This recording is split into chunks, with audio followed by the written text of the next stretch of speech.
Assalamualaikum warahmatullahi wabarakatuh. Perkenalkan, nama saya Ahmad Maisa. Saya merupakan mahasiswa Ilmu Hukum Fakultas Hukum Universitas Muslim Indonesia dengan nomor stambuk 0402020066. Dibuatnya video ini untuk memenuhi tugas dari Bapak Dr. Hardianto Janggi yang diberikan melalui video pembelajaran tentang kenakalan anak atau remaja mata kuliah kriminologi dan viktimologi yang dikirimkan di Kalam. Dalam video tersebut, Bapak telah memberikan penjelasan tentang kenakalan anak atau kenakalan remaja. Di akhir video, Bapak memberikan beberapa pertanyaan yang insya Allah saya akan menjawabnya sebisa saya. Pertanyaan pertama, apakah yang dipahami dengan kenakalan remaja atau kenakalan anak? Kenakalan anak remaja itu biasa disebut dengan istilah juvenile dan delinquere. Juvenile berasal dari bahasa Latin juvenilis yang artinya anak-anak, anak muda, ciri karakteristik pada masa muda, sifat-sifat khas pada periode remaja, dan sedangkan delinquent berasal dari bahasa Latin yaitu delinquere yang berarti terabaikan, mengabaikan, yang kemudian diperluas artinya menjadi jahat, nakal, antisosial, kriminal, pelanggar aturan, pembuat ribut, pengacau, peneror, durjana, dan lain sebagainya. Juvenile delinquency atau kenakalan remaja adalah perilaku jahat atau kenakalan anak-anak muda, merupakan gejala sakit patologis secara sosial pada anak-anak dan remaja yang disebabkan oleh satu bentuk pengabaian sosial, sehingga mereka mengembangkan bentuk perilaku yang menyimpang tersebut. Pertanyaan kedua, uraikan pembagian tingkatan kenakalan remaja.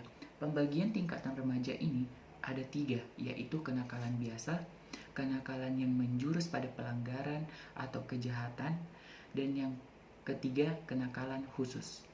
Yang pertama itu kenakalan biasa. Kenakalan biasa itu seperti apa? Kenakalan biasa itu seperti berkelahi, suka keluyuran, membolos sekolah, pergi dari rumah tanpa pamit. Itu termasuk ke dalam kenakalan biasa. Kenakalan yang menjurus pada pelanggaran dan kejahatan seperti mengendarai mobil tanpa SIM, mengambil barang orang tua tanpa izin, itu semua masuk ke dalam kenakalan yang menjurus pada pelanggaran dan kejahatan. Nah, yang terakhir itu kenakalan khusus. Kenakalan khusus itu yang bagaimana? Kenakalan khusus itu yang seperti penyalahgunaan narkotika, hubungan seks di luar nikah, dan pemerkosaan serta yang lain-lain. Pertanyaan ketiga, apakah yang menjadi faktor-faktor kenakalan remaja atau kenakalan anak? Dalam video tersebut dibahas tentang beberapa faktor penyebab terjadinya kenakalan anak atau kenakalan remaja. Yang pertama itu ada faktor endogen atau faktor dari dalam anak itu sendiri. Yang kedua itu faktor eksogen dari luar diri anak tersebut. Nah, tapi menurut Walter Luden juga membicarakan atau berpendapat tentang faktor penyebab terjadinya kenakalan anak. Ada 4 menurut Walter Luden. Yang pertama itu gelombang urbanisasi remaja dari desa ke kota-kota. Itu juga termasuk faktor penyebab terjadinya kenakalan remaja. Yang kedua, terjadinya konflik antar norma adat pedesaan tradisional dengan norma-norma baru yang tumbuh dalam proses dan pergeseran sosial yang cepat.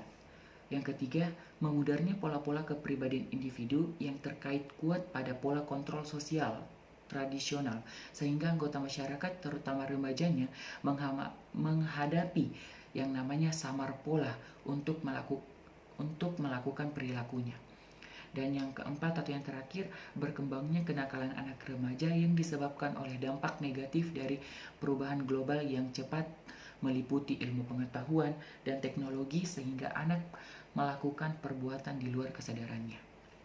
Nah, pertanyaan yang terakhir, apakah yang dimaksud dengan faktor endogen dan faktor eksogen penyebab terjadinya kenakalan anak atau kenakalan remaja?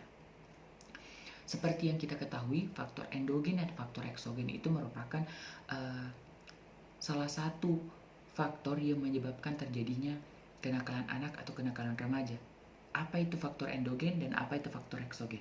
Faktor endogen adalah faktor-faktor yang berasal dari dalam diri anak itu sendiri yang mempengaruhi tingkah lakunya, antara lain atau seperti cacat yang bersifat biologis dan psikis. Yang kedua, perkembangan kepribadian dan intelijensi yang terhambat sehingga tidak bisa menghayati norma-norma yang berlaku. Dan faktor eksogen. Faktor eksogen itu adalah faktor yang berasal dari luar diri anak yang dapat mempengaruhi tingkah lakunya. Hal ini seperti faktor keluarga atau faktor lingkungan sekitarnya atau faktor pergaulan. Cukup sekian yang saya sempat jawab pada kesempatan kali ini. Kurang dan lebihnya mohon dimaafkan. Wassalamualaikum warahmatullahi wabarakatuh.